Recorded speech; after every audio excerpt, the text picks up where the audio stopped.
I am.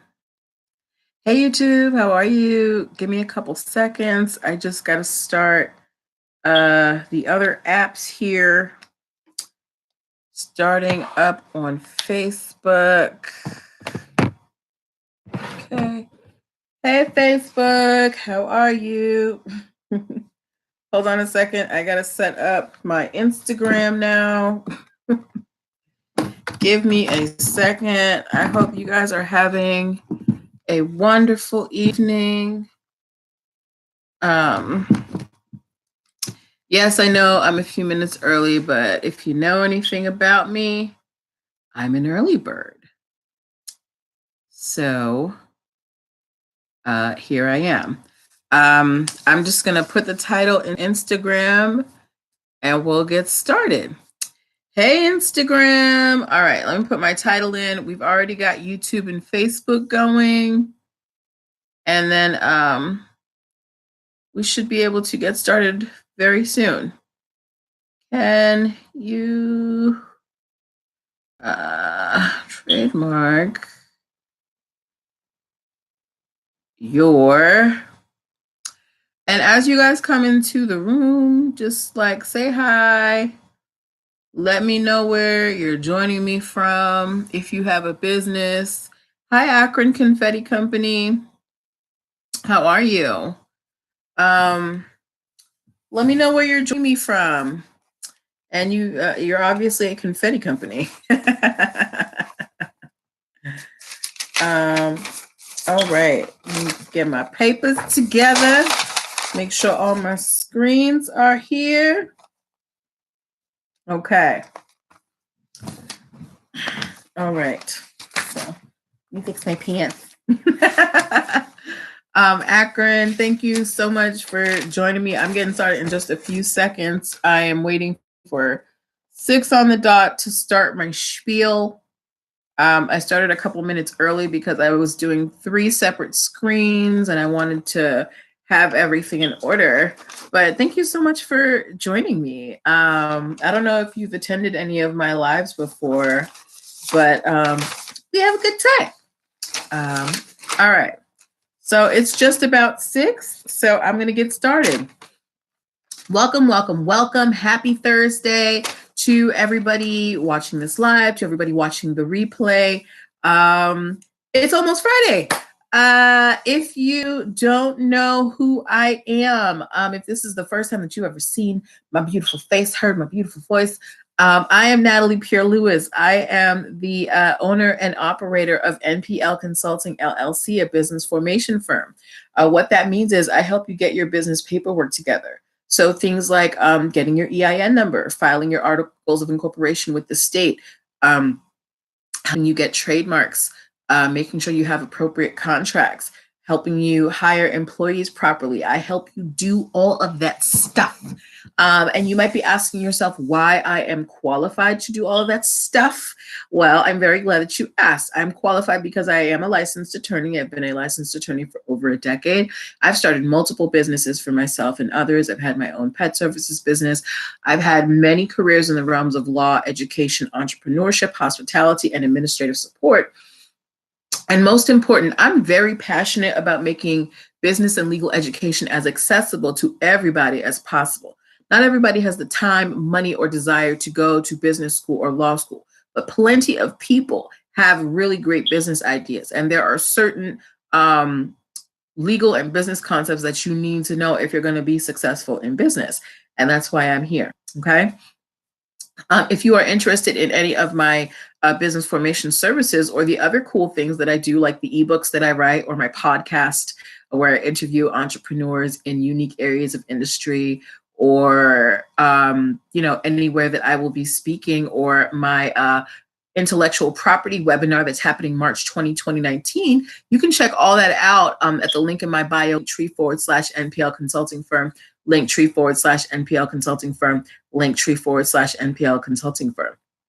And since I've mentioned my intellectual property webinar, I'm going to explain to you what that is. A lot of you are always asking me, how can you get a trademark, or how to use, trademark symbols and things like that. And I have put together a webinar to take you not only through trademarks, but through the basics of patents and copyrights as well, to help you protect your business ideas and intellectual property. Tickets are on sale now. Early bird tickets are only $11. Guys, if you go to an attorney and try to get trademarked, it's minimum $3,000. I'm providing you 3 different types of intellectual property protection education for $11. So I would suggest that you get your tickets today. It's going to be a webinar. You can do it from the comfort of your home, and you will get the replay as well as all 3 of my intellectual property ebooks on trademarks, patents, and copyrights. Okay? So that is enough of me selling my stuff. Let's get to the point of why we are here. So every Thursday I get on here and I talk about pop culture stories that are in the news or interesting things that I found in the news that apply to business formation, usually having to do with trademarks or contracts or something. And I explain why they're important and how the lessons that you can learn and apply to your business. Okay. And this week, every week I have a bunch of stories, and this week is no different. So we're going to jump right in. Okay, so the first story that I'm talking about is actually a follow-up story. Y'all have heard me talk on and off for the last few months about Christian Louboutin and how he's going all around the world trying to, trademark the red bottom soles of his as his shoe trademark, right? So he's been going all over Europe. He's had success in some places. However, Christian Louboutin has lost his trademark battle in Switzerland. They said that even though other European countries have agreed that the red bottom soles, are his trademark, Switzerland's like, girl, we don't care. And just a fun fact that I learned about how the red bottoms came about. Christian Louboutin was a shoe designer, and he was kind of like bored with his designs. And one day he just wanted to do something shocking, and his friend was there, and she had a bottle of red nail polish, and he just decided to paint the bottom of his shoes red. And that was how the red bottoms were born, guys. Okay. So that is just a follow-up story that I wanted to update you guys on. You can hear about it through various broadcasts that I've done. Next story that we are talking about, if any of you are interested in CBD, it is derived from the cannabis plant, but it is not psychoactive. You've probably heard a lot about, CBD this, CBD that. Well, CBD is in the news because of a Maine coffee company. So there is a coffee company in Maine called Coffee by Design. Now, their initials are CBD. They were established in 1994, okay? And they were known in Maine as CBD. Now, they're a coffee shop, right? So with the advent of CBD businesses coming, to the forefront and it being legalized in different places, there are a lot of coffee shops that are popping up, saying that they have CBD coffee. Okay.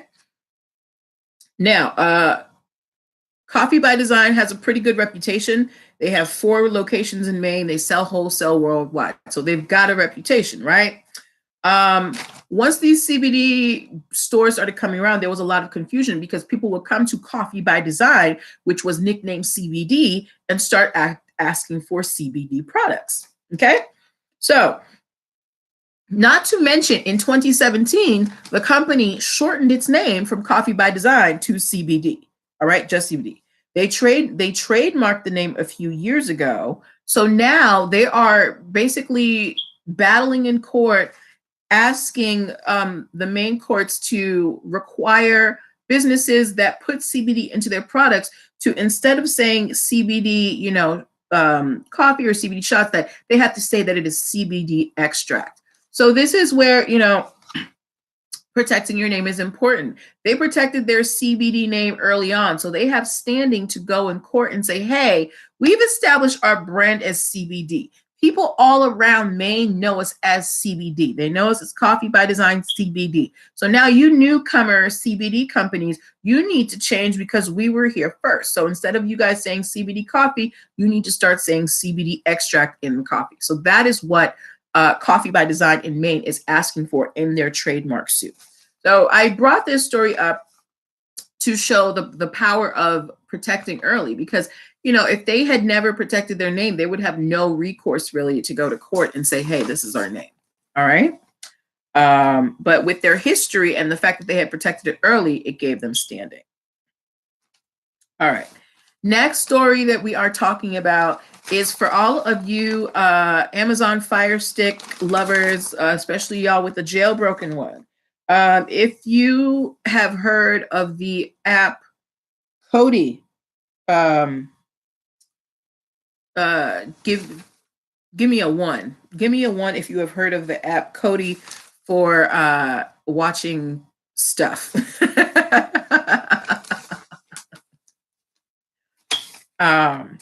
Okay. And while you do that, I'm going to let you know what. So Kodi is basically being sued by a cricket team in Australia. Okay. Now, if you know anything about cricket, it's like a really long game of baseball with flat bats. Okay. Now, within the Kodi app, there is something called a TV add-on. And it gave access to Australian cricket games without permission.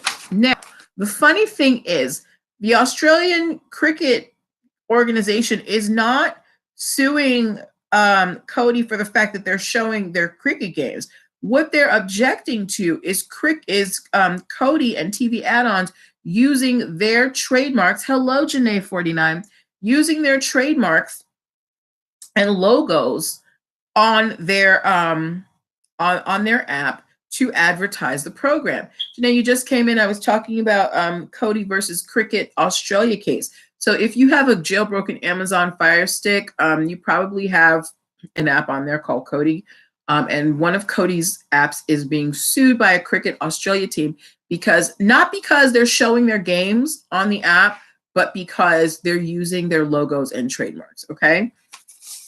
So again, your company's brand is really important, and you don't want the reason they're probably suing for that is because they don't want to give the impression that they are condoning TV add-ons from essentially pirating their cricket games and broadcasting them, right? So it's like if somebody put my name on something without my permission to promote it, I may not object to you promoting your thing, but I can object to you using my face. Okay. All right. So that is another story. Okay. Before I move to the next story, let me reset. Janae49, I'm not sure if you have been to any of my broadcasts before, but if you have never seen me or heard me, I'm Natalie Pierre-Lewis, owner and operator of NPL Consulting LLC, a business formation firm. What that means is I help you get your business paperwork together. If you're interested in any of my services, like getting your articles of incorporation, trademarks, contracts, or employee onboarding, or my podcast, or any of the number of things that I do, go hit the link in my bio, linktree.ee/NPL Consulting Firm. There you're going to find tons of ebooks that you can download for completely free. You're going to find tickets for my intellectual property webinar, where you're going to learn trademarks, copyrights, and patents for just $11, guys, if you get your tickets right now. So yeah. Commercial over, back to our regularly scheduled program. All right, so next story we are talking about is WWE. I find a lot of trademark stories in WWE. Apparently they are very vigilant about trademarking their stuff, right? So they have applied for a trademark for the phrase then, now, forever. This is a phrase that they've been using since 2012 in their WWE Raw and their SmackDown events, right? So what prompted them to want to trademark then, now, forever is the fact that the Super Bowl used that phrase this year in their advertising. WWE heard it and filed a trademark within 24 hours of use. CBS, which broadcasted the Super Bowl, they changed the phrase to then, now, always. Now that is the power of protecting your brand. WWE is known for protecting their brands. And CBS was like, we don't want no smoke. You file the trademark, you got it. We'll change it, okay? Plus the fact that they've been using it since 2012, there is evidence there that they have, they've they've got the rights to it. Now, the phrase "then, now, forever" is being trademarked for the broadcast of sporting events. And that's why they can do it. Now, if "then, now, forever" was the phrase for, like, I don't know, a line of cookie dough, they wouldn't have any standing. Okay, so it has to be in the same kind of area. Next story we're talking about is another follow-up story. I don't know if you guys heard my previous broadcast where I told y'all that the Girl Scouts of America were suing the Boy Scouts of America. Reason being, Boy Scouts of America has recently started letting girls into their troops. And in order to show that inclusivity, the Boy Scouts want to drop boy and just call themselves the Scouts. And what Girl Scouts are saying is that you don't have a trademark on Scouts. We use it too. You can't just call yourself the Scouts because it's going to be confusing, right? So there has been no verdict on it, but it's going to be a very important case in seeing how close you can get to trademarking, generic words, because Scouts is pretty generic, okay? And what their argument is that, let's say there are two advertisements for the Scouts and Girl Scouts, and the Scout says, girls welcome, and then you have Girl Scouts. You might be confused as to which one is the one that you want, right? Okay. Guys, feel free to drop any questions that you have in the comments as well, okay? Next story. Oh, this is a cautionary tale for y'all to protect yourself early, because scammers are out here scamming with trademarks, okay, to steal Instagram accounts. There is a new hustle. Scammers are creating fake companies and trying to convince Instagram that they own certain terms so that they can have control of accounts switched over to them. Now, depending on the scammer, they either keep it as a trophy or they try to sell the account to, whoever wants it. So that is just for all y'all out there, protect your stuff early, because these scammers are out here scamming using trademark office. Okay. Okay. Next story. Next story we're talking about is the title of this broadcast. Can you trademark your silhouette? So the reason this came about is literally because I'm a nerd and I saw a silhouette and I was wondering if it could be trademarked. So I did some research and I found out that you can trademark a silhouette if you have a signature pose. So if you have ever heard of Usain Bolt, everybody knows he has a signature pose, right? It's like this. Usain Bolt has a trademark for his silhouette doing this. And the reason he got it was because he had a signature pose. So it is the answer to the question is you can trademark a silhouette, but you have to have something very distinctive. So I used to, well, I still do follow. There is a fitness trainer by the name of Masi Arias. She used to go by Manko Fit. And when I first started following her, her logo was a silhouette of her doing this yoga pose, like standing on one leg and holding the leg like up behind the head. I don't know if that was necessarily trademarked, but that's how it came about, because I wanted to know if she trademarked it. But I feel like she could have. I mean, she's since changed her business style. She changed the name and everything. But I still think about that from time to time because I'm a nerd, okay? So it's possible to trademark a silhouette if you have a signature pose. Next story we are talking about. Y'all, Walmart just got fined $95.5 million because of a grill. Okay, so Walmart has a line of, backyard stuff. It's called Backyard Grill and Design. I'm sure you would recognize it if you saw it. It's very basic. Now, there is another company called Variety Stores, Inc., and they have trademarks on a certain style for their products, which are also backyard products. And they have sued Walmart for infringing on their trademark because they had it first. And the court found that Walmart willfully, hi, Ashley Quiche, they found that Walmart willfully infringed on it, meaning Walmart took their trademark on purpose. They knew what they were doing. So since it was found that Walmart willfully infringed, Walmart was charged, they were fined $45.5 million to pay to Variety Stores, Inc. in royalties for the merchandise they sold. And then they were fined another $50 million in profits. So that's why trademarks are important. Now, I want you to understand that Walmart had filed the trademark for their backyard grill and design in 2011. And Variety Stores, Inc., they filed theirs in 2012 after seeing Walmart. But they already had that history of their business using that logo. And that really helped them, okay? Plus, they were carried in 350 stores in the Southeast region. So they weren't just some small timer. They had legitimate claim to this trademark. And Walmart just lost $100 million to them. Okay. All right. So let me just reset one more time. Ashley Keys, thank you so much for coming in.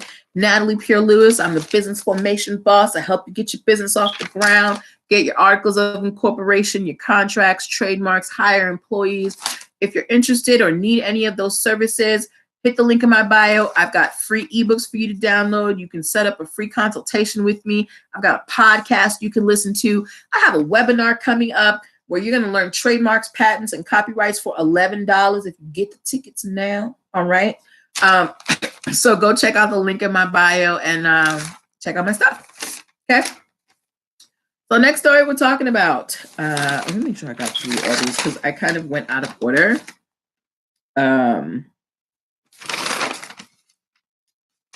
Yes. Oh my God, guys. Another nerd moment. So if you didn't know, I love Gucci Mane and Keisha Kayor. Okay. I think they're so cute and they just, mind their business and get money. But I was wondering, if Gucci or Keisha had any trademarks. So I was being nosy and I was just doing some research. And especially with the fact that Gucci Mane, whose, government name is Radrick Davis, there is a brand already called Gucci.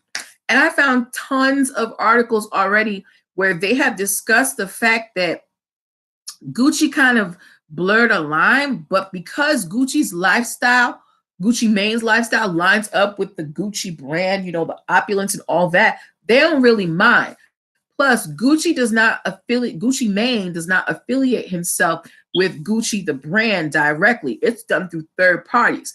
Now, understand this. Gucci has trademarks. Gucci has a shoe line with Reebok, and Gucci has a clothing line.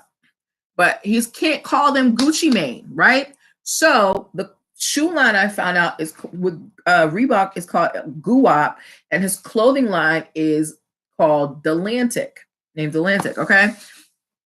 Now going to Keisha, who I just think is so cute. She's so she's everything that I'm not, like the nails and the hair, and she's another hustler. And she owns, the trademark, of course, Keisha Kayor.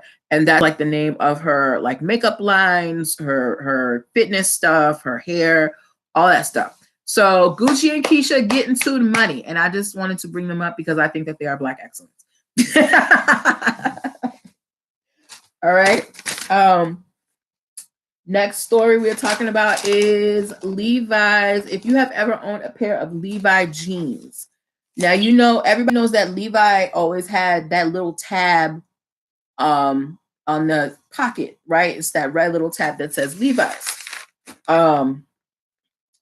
There is another jeans company that wants to have their own tab, and basically Levi Strauss is like, we invented the jeans tab and people are going to get confused. Now, the case has not been settled, but I'm going to keep y'all updated on how it goes because it'll be interesting to see. Because when you think about it, I don't ever remember any other jeans company putting the little tab with their logo on, the pocket. So maybe they can have an argument for it. Okay. We only got 2 more stories, y'all. So if you got any questions, post them in the comments. Okay. Next story we're talking about is a cautionary tale when you try to trademark something too generic. Okay. So there is a company called Harry's Carry, right? And they tried to trademark. Now they're a restaurant. It's a restaurant. They tried to trademark hashtag magic number 108. Now, this hashtag refers to the Cubs not having won the World Series in like 108 seasons or something like that, right? They were denied because the trademark office was like, there's no way that anybody is going to associate this number with your restaurant. So remember, when you're talking about trademarks, if you're trying to secure a trademark, it has to go along with what you're selling. So I can't take, okay. So if I want to have, trademark something for, let's say I have a hair company, I can't take a hashtag that maybe has to do with, I don't know, an electric company that everybody associates with this electric company and use it for my hair company. Okay. Because nobody is going to associate my hair company with that. All right. So that is Harry's Carry. And the last story we are talking about is a little risque, but I think it's really important because you have to think about every industry wants to protect their stuff. It don't matter what it is. It doesn't matter how sexy, how fun it seems. Everybody's trying to protect their property, right? So that brings me to Butlers in the Buff. So there is a company called Butlers in the Buff where they send handsome men to whatever event, and they act as hosts and things like that, right? They were doing well. Another company popped up called Bufflers, like a play on Butlers, right? But Butlers in the Buff. Now, Butlers in the Buff sued Bufflers for basically taking advantage of the reputation that they built up because their business was doing very well, and the court sided with them. So now, mind you, they've got this because it's a very unique service, and they have built up that goodwill, that reputation. When I tell you your business reputation is valuable, it's money. You have to be able, you want to protect it, okay? So be it your business name, your logo, if you have come up with a new concept and you want to protect it, intellectual property is the way to do it. It's the legal way to do it rather than, trying to just get somebody to do right or, going on social media tirades. Because at the end of the day, social media is not a court, can't do nothing for you, but maybe retweet you. Okay. Yes. So I think that's it. Yeah. So those were the stories that I had for you guys this week. I guess, I forgot. It's Valentine's Day. Happy Valentine's Day, y'all. Make sure you got contracts if you're going into business with your, significant other, because you don't want them stealing your money if things go south. But yeah, happy Valentine's Day to everybody. Again, go check out the link in my bio, linktr.ee/nplconsultingfirm to get my ebooks, see past episodes of my pop culture legal chat, listen to episodes of my podcast, get tickets to my intellectual property webinar that is only $11. If you have ever wanted to trademark, copyright, or patent, this is the cheapest that you're ever going to find it. So I suggest you hop on it before the price goes up March 1st. Yes. So check out all my stuff. Again, I'm Natalie Pierre-Lewis. I'm here for all your business formation needs. If you have any questions, feel free to DM me, email me, beat me, smoke signal. I'll figure out a way to get to you. I'm here to help you understand the business and legal concepts that you need to know to be successful. All right. So that is what I have for you. Somebody is still in here and I'm not sure who it is, but if you have a question, I'm going to give you about 30 more seconds and then I'm going to sign off. Okay. If you guys are interested in my intellectual property webinar, you can find it at Protect Your Biz 2019. www.eventbrite.com. Okay. All right. So I think we're good here. I wish you guys a lovely evening, and I hope that it is productive. Bye.